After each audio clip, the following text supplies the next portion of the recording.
رب اشرح لي صدري ويسر لي أمري واحلل عقدة من لساني يفقهوا قولي. Assalamu alaikum wa rahmatullahi wa barakatuhu.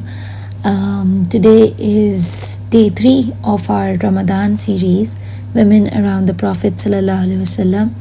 And today we are going to go back in a journey which is very interesting, nice, beautiful, but it is full of challenges. And it teaches each one of us some lessons. It is the life story of the most beloved person to our beloved Prophet Muhammad Sallallahu Alaihi Wasallam. I think most of you have guessed it right. It is the story of Sayyida Aisha Radhiyallahu Ta'ala Anha.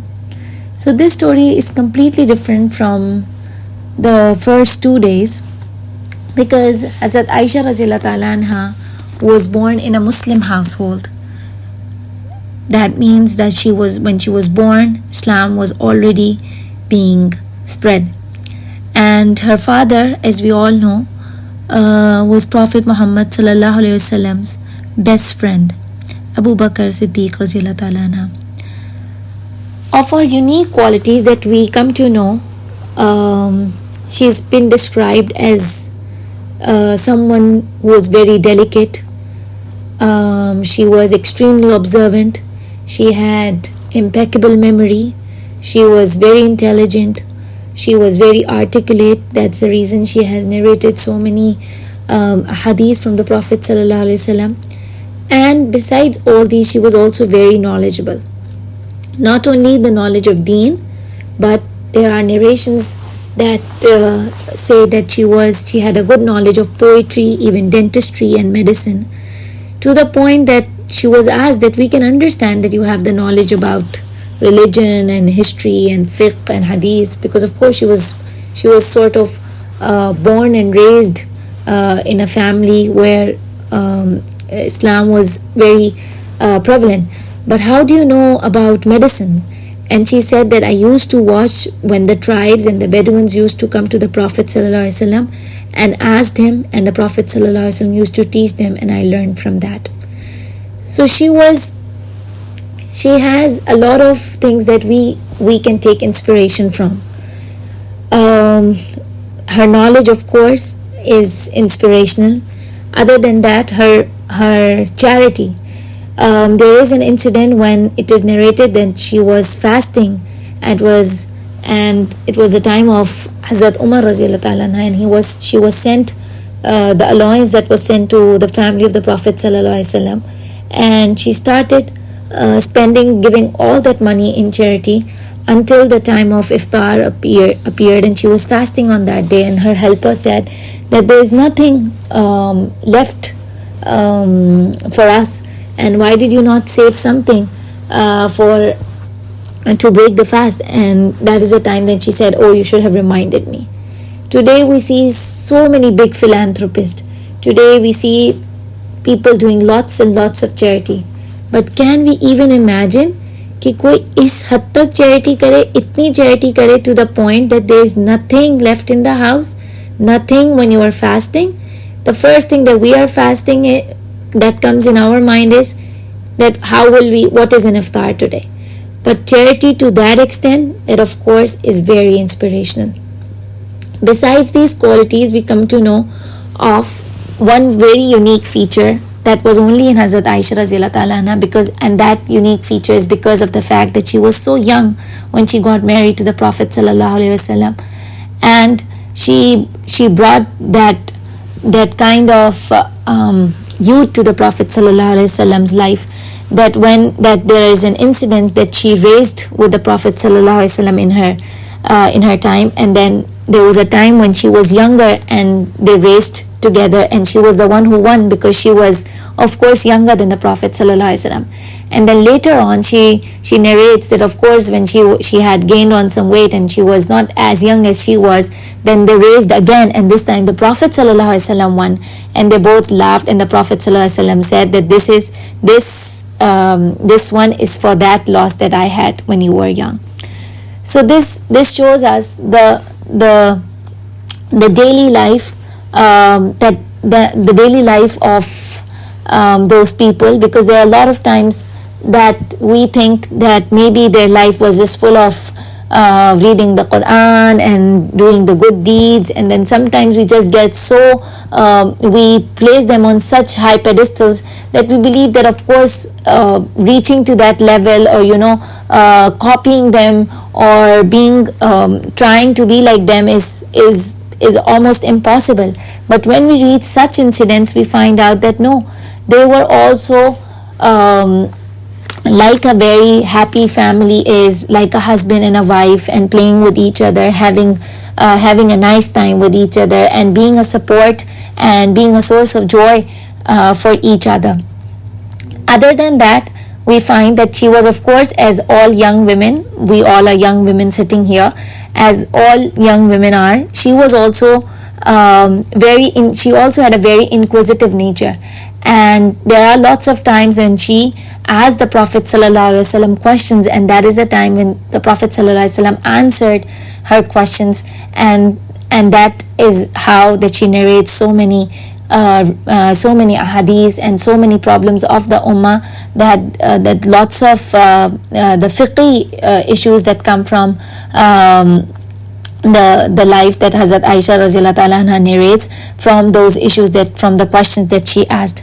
There is another incident that shows that she was very intelligent, and she was not only intelligent after she was that it was not only because that she was with the Prophet ﷺ, but this incident is before she got married to the Prophet ﷺ, that she was playing with her toys and with her dolls, and the Prophet ﷺ, and she saw a horse with wings, and he asked that Aisha, can a horse have wings? And she said yes, Sayyidina Sulaiman had a horse with 2 wings. And that's the time when Prophet ﷺ laughed and said that you are right.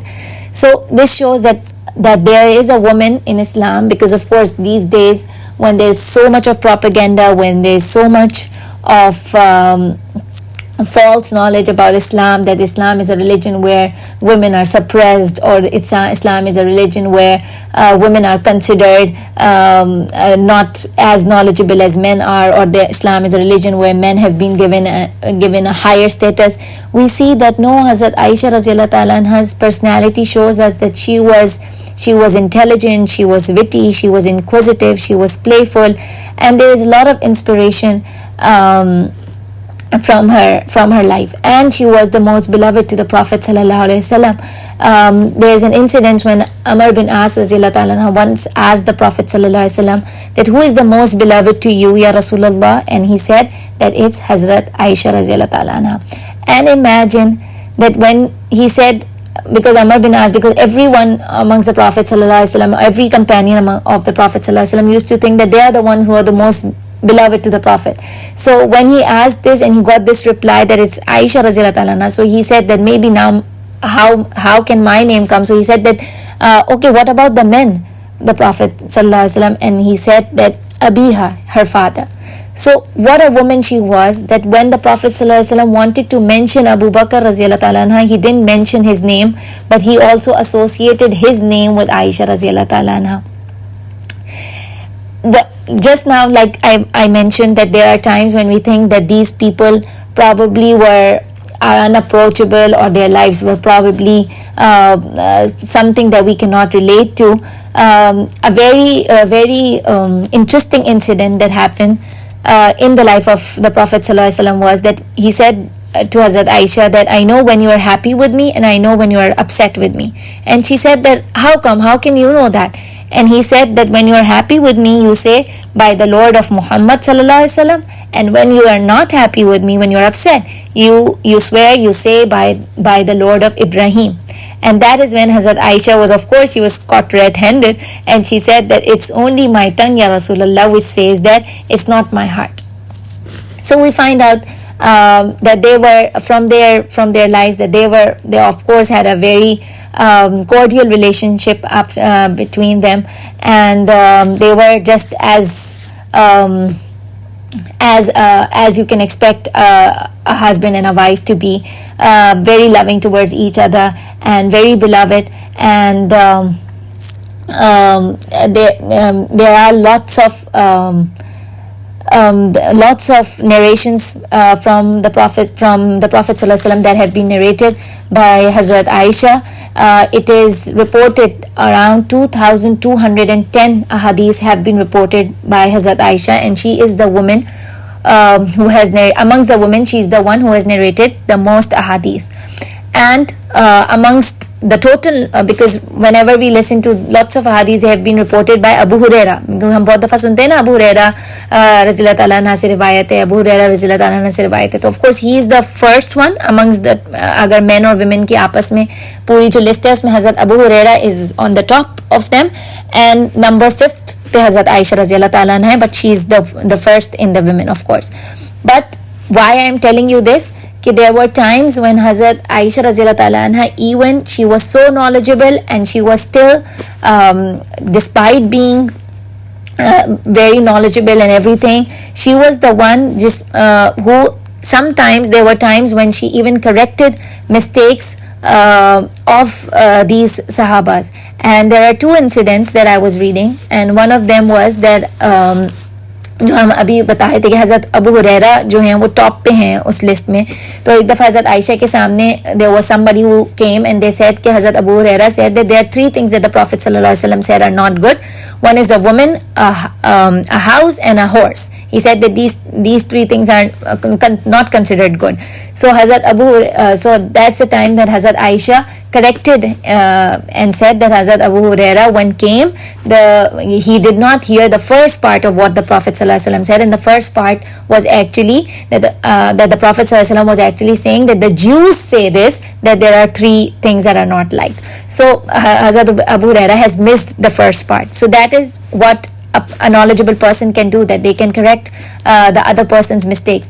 And there is on another time when there is a companion of the Prophet sallallahu alaihi wasallam, Hazrat Abu Sa'id, and he's also one of the famous sahabas, and he asked for a new cloth near when he was about to pass away, and he said that I need a new cloth to be wearing when my death is so near, because the Prophet sallallahu alaihi wasallam said that whatever you wear on your death, you will be resurrected in the same clothes.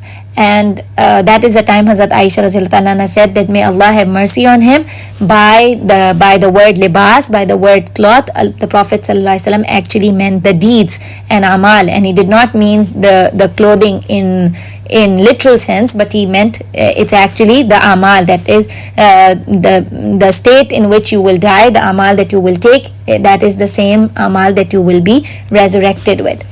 But like all life stories, the sunnah of life is that whenever you have lots of blessings, when you have 1 or 2 or 3 or unlimited blessings, and we have seen that Aisha radiallahu ta'ala anha was given with lots of qualities. She was young, she was beautiful, she had a very good memory, a very good knowledge about deen, about fiqh. She was very articulate, very observant. When with all these blessings, of course your tests are very hard, and the test will be as hard as they can be to any women or of any day, of any age. And of course she had her set of challenges too, but looks like that we're running short of time now. So inshallah, there are some incidents in which Hazrat Aisha's life had her challenges, her set of challenges, and how we can take inspiration from her challenges. Up till now we have just done the good part of her life, and the qualities that she possessed are a source of inspiration for all of us. And also it is a very important part of our deen, that how Islam has given such a high status to a woman, that she was considered the most beloved to the Prophet sallallahu alaihi wasallam. Inshallah, we'll meet tomorrow, and we will continue with the challenges in the life of Hazrat Aisha radiallahu ta'ala anha. Assalamu alaikum wa rahmatullahi wa barakatuh. Subhanakallahumma wa bihamdika nashhadu an la ilaha illa anta nastaghfiruka wa natubu ilaik.